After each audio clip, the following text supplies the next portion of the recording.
Bom dia, galera. Tudo bom? No vídeo anterior, né, eu comecei a falar um pouco sobre a primeira aula do COF, né? E aí eu comecei a falar um pouco sobre o professor Olavo, a ideia central que ele teve ao desenvolver o curso online de filosofia e comecei a desenvolver o assunto, né, da intenção central lá do curso, né, que é focado na pessoa de Sócrates, né? E eu falei, expliquei um pouco, né, por que é tão importante o Sócrates. Óbvio, ele é o pai da filosofia, basicamente, né? Mas eu citei um fato de que ele sempre, quando ele ia buscar a verdade, ele sempre buscava a verdade situado na realidade dele, né? Situado, né, de onde ele estava, sabendo qual era a posição vital dele diante de tudo aquilo, né? E aí eu comecei a falar um pouco também, né, sobre os problemas das pessoas que estudam, sendo que elas estudam numa abstração, como se elas estivessem por cima da humanidade, olhando tudo aquilo por cima, sem ela estar fincada na realidade. E eu dei exemplos de filósofos, grandes pensadores, que quando iam buscar a verdade, iam buscar a realidade, para entender as coisas como de fato funcionam, elas partiam da sua situação circunstancial para dessa situação ela começar a chegar nas grandes verdades, né? E dessas grandes verdades elas aplicarem na realidade concreta, né? A gente tem uma frase muito famosa de um pensador muito famoso, né? Que agora está famoso principalmente por causa do professor Olavo e agora também pelo Ítalo Marcilli, né? E ele diz o seguinte, é o Ortega y Gasset, né? Ele diz assim: eu sou eu em minhas circunstâncias. Se eu não é salvo, eu não é salvo a mim. Ou seja, a pessoa ela não é só um eu isolado das coisas, né? Ela é um eu instalado na realidade, uma realidade que tem suas circunstâncias próprias, né? E aí o que acontece? Eu comecei a desenvolver lá algumas situações que o brasileiro ele tem que considerar quando vai começar uma vida de estudo, porque o brasileiro ele está inserido em certas circunstâncias, né? Cada um tem suas circunstâncias próprias, mas cada brasileiro tem uma circunstância do brasileiro, né? E eu queria aqui começar a expor mais um pouquinho sobre isso, né? Então a primeira circunstância que a gente tem que considerar quando vai iniciar uma vida de estudo, que é uma circunstância que interfere diretamente nos estudos, é a circunstância de que na grande maioria das vezes, né, se a gente for pegar as estatísticas do INAF, a gente vai ver que 90% dos brasileiros não tem domínio da linguagem. Não tem domínio da linguagem. Tem dificuldade de leituras, principalmente leituras mais densas, né? Então você vai pegar um livro do Aristóteles, vai começar a ler aquilo ali e não vai entender bolufas nenhuma. Então isso já é uma dificuldade enorme. Isso é um fato da circunstância brasileira. Então, se você for começar os estudos, uma vida de estudo, você tem que começar considerando que você tem problemas de interpretação de texto. 70% mais ou menos assim, eu não estou lembrado de cabeça os dados do INAF, mas se eu não me engano é em torno de 70% é analfabeto funcional. Analfabeto funcional.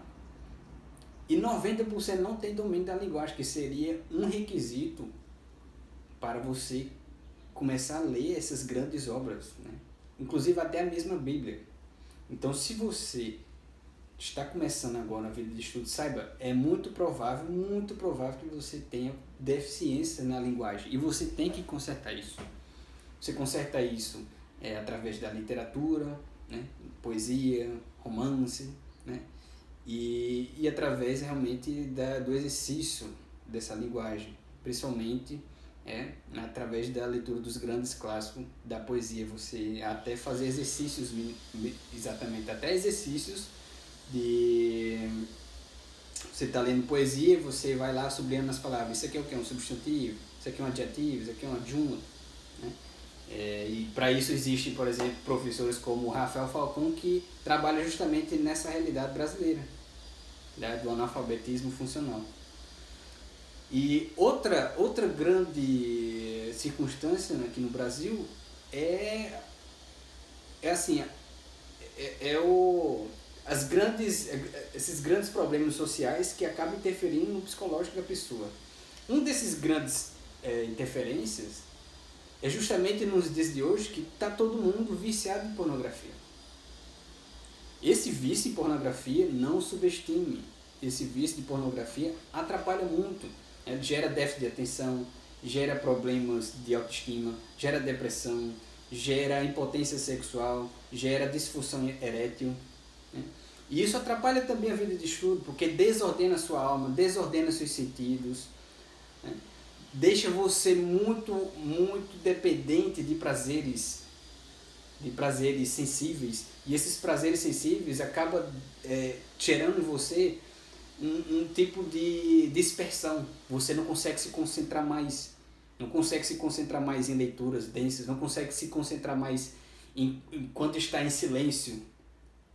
Você não consegue ficar mais em silêncio, você tem que estar toda hora recebendo os estímulos. E não só na pornografia, mas em filmes, em séries, aqueles filmes que tem muita sequência de imagens. Faça o teste, tenta assistir um filme antigo, aqueles filmes mais calmos, aqueles filmes que tem mais diálogos, mais cenas lentas e não takes rápidos, como esses filmes de blockbuster. Você vai ver que você não vai conseguir se concentrar muito bem. Você não vai ter paciência mais. Por quê? Porque você está inserido numa sociedade pornográfica. Uma sociedade que preza por estímulos, muitos estímulos. Pense num doce. O que é que o doce traz para você? O doce traz aquela coisa, inclusive tem aquela palavra em inglês, food porn. Food porn. Ou seja, são muitos estímulos, aquela coisa assim que salta aos olhos, aquela gostosura, aquela coisa sensível. Então você é muito apegado a sensível. E isso te dispersa, porque para estudar você precisa do momento de silêncio, você precisa do momento de concentração, você precisa desses momentos. Então é outra coisa que você deve se atentar. Você como brasileiro do século XXI, isso é um problema que você tem que lidar. E outro problema, por exemplo, é o problema da má formação, da má formação escolar, da má formação da faculdade. E isso aí vocês muitos já têm percebido. Tanto é que vocês estão se interessando por outros conhecimentos, por outras linhas de escolas, de pensamento, que você não viu na sua faculdade, que você não viu na sua universidade, e que estão sendo abertos para você através das redes sociais, do Instagram, do YouTube. Isso aí é uma coisa que as pessoas já estão tomando consciência, mas nem todas ainda. Então elas, quando elas chegam na universidade, elas acham que estão chegando na Atenas, na própria Atenas, que aquilo ali é o máximo de conhecimento que ela vai adquirir. Hoje em dia não é o máximo. Hoje em dia é o básico para você exercer tal profissão. Às vezes nem isso. Às vezes você é totalmente amputado de uma formação realmente profissional. Muitas faculdades hoje em dia, que depois daquele boom que teve, principalmente nos governos petistas, que ele focou naquele slogan falso, pátria educadora, naquele falso silogismo de mais investimento, mais universidades, mais escola é igual mais educação. Não. Isso não é uma relação causal. Não é uma relação causal. Tanto é que a gente tá perdendo de países muito mais pobres, muito mais endividados, sem muito investimento e que está tendo um resultado muito melhor na educação. Por quê? Porque isso não é relação causal. É muito mais relação causal um método pedagógico, a formação dos professores, a formação pedagógica dos professores. Tem muitos professores que têm muito conteúdo sobre o assunto, mas não sabem ensinar nada, absolutamente nada. E isso é um fato circunstancial do brasileiro, que a gente deve considerar a fraca formação que a gente tem nas escolas, na faculdade, e que muitas pessoas estão tomando consciência, e esse boom de conteúdo que está surgindo na internet para suprir essa ausência é um indício de que as pessoas estão tomando consciência disso. Então, assim, quando você vai começar uma vida de estudo, comece considerando essas 3 coisas que eu falei para você, tá bom?